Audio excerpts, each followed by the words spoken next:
नमस्कार। Super India news TV में आपका स्वागत है। मैं हूं राजेश आर्य। आइए देखते हैं आज का मुख्य समाचार। पंथ निरपेक्षता के नाम पर पाखंड, जय श्री राम का नारा लगाना सांप्रदायिकता है, पर मुस्लिम लीग, शाही इमाम और इंडियन सेकुलर फ्रंट के मौलाना के साथ चुनाव लड़ना पंथ निरपेक्षता है। आचार्य रजनीश यानी ओशो ने कहा है कि धर्म जीवन को जीने की कला है, जीवन को जीने का विज्ञान है। हम जीवन को उसके पूरे अर्थों में कैसे जिएं, धर्म उसकी खोजबीन है। धर्म यदि जीवन कला की आत्मा है तो राजनीति उसका शरीर। लेकिन भारत का दुर्भाग्य समझा जाना चाहिए कि हजारों वर्षों से राजनीति और धर्म के बीच कोई संबंध ही नहीं रहा। धर्म और राजनीति के इस संबंध को फिर स्थापित करने का प्रयास हो रहा है, इसलिए इसके विरोधी ताकतें जी जान से इसे रोकने की कोशिश कर रही हैं, क्योंकि उनके लिए पंथ मजहब से निरपेक्ष राजनीति ही श्रेष्ठ राजनीति है। डराया जा रहा है कि इससे बहुसंख्यकवाद हावी हो जाएगा। यह भी कि यह भारत को हिंदू राष्ट्र बनाने की दिशा में पहला कदम है। बात केवल इतनी ही होती तो समस्या उतनी गंभीर न होती। समस्या इससे भी बड़ी है। बताया जा रहा है कि राजनीति यदि सनातन धर्म से जुड़ेगी तो देश और समाज रसातल में चला जाएगा, पर राजनीति यदि किसी दूसरे मजहब पंथ से जुड़ेगी तो प्रगतिशील और आधुनिक होगी। इस तरह की पंथ निरपेक्ष राजनीति को वैधता दिलाने के लिए गंगा जमुना तहजीब नाम का पाखंड बहुत पहले रचा गया था। इस तहजीब के पैरोकारों से कोई पूछे कि यदि देश में गंगा जमुना तहजीब थी तो मजहब के आधार पर देश के बंटवारे को क्यों मांग हुई? देश के बंटवारे की मांग करने वाले कोई बाहर से तो नहीं आए थे।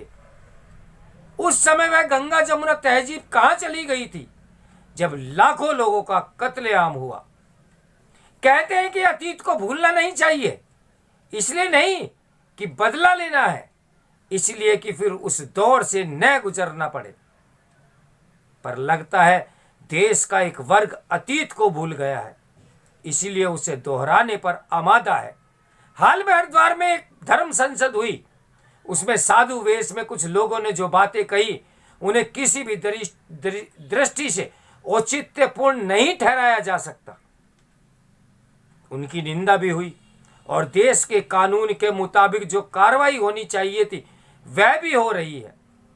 देश की सर्वोच्च अदालत ने भी उसका संज्ञान ले लिया है। किसी भी कानून के राज्य में ऐसा ही होना चाहिए, पर अफसोस की बात है कि ऐसी ही बातें दूसरे मजहब पंथ की ओर कहीं की ओर जाती है तो उसे अभिव्यक्ति की आजादी के नाम पर नजरअंदाज कर दिया जाता है। इस्लाम की किसी बात की आलोचना करने वाले का या तो सर कर दिया जाता है या उसके सर कलम का करने का फतवा जारी हो जाता है। इस पर एक सन्नाटा सा छाया रहता है। ताजा उदाहरण वसीम रिजवी है, जो अब जितेंद्र नारायण त्यागी हो गए हैं। उन्होंने कुरान की कुछ आयतों पर सवाल उठाया कि किसी सभ्य, आधुनिक और जनतांत्रिक व्यवस्था में किसी मजहब में ऐसी बातें कैसे की जा सकती है। आप उनकी राय से असहमत होने के लिए स्वतंत्र हैं, पर उनकी आलोचना या निंदा भी कर सकते हैं। कह सकते हैं कि उनके तर्कों में कोई दम नहीं है, पर उन्हें जान से मारने का फतवा जारी करना कौन से कानून के तहत जायज है? इस बात का और ऐसे फतवों का कोई अदालत संज्ञान क्यों नहीं लेती? इसके खिलाफ देश के एक वर्ग में वैसा आक्रोश, विरोध क्यों नहीं दिखता? प्रश्न की जड़ यही है। जय श्री राम का नारा लगाना सांप्रदायिकता है। मुस्लिम लीग, शाही इमाम और इंडियन सेकुलर फ्रंट के मौलाना के साथ खड़े होकर चुनाव लड़ना पंथ निरपेक्षता है।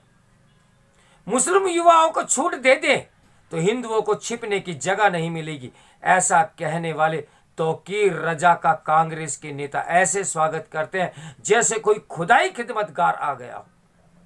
तौकीर रजा बाटला हाउस मुठभेड़ में मारे गए आतंकियों को शहीद बताते हैं, गृह युद्ध की धमकी देते हैं, लेकिन देश की कथित पंथ निरपेक्ष बिरादरी मुंह सिल लेती है।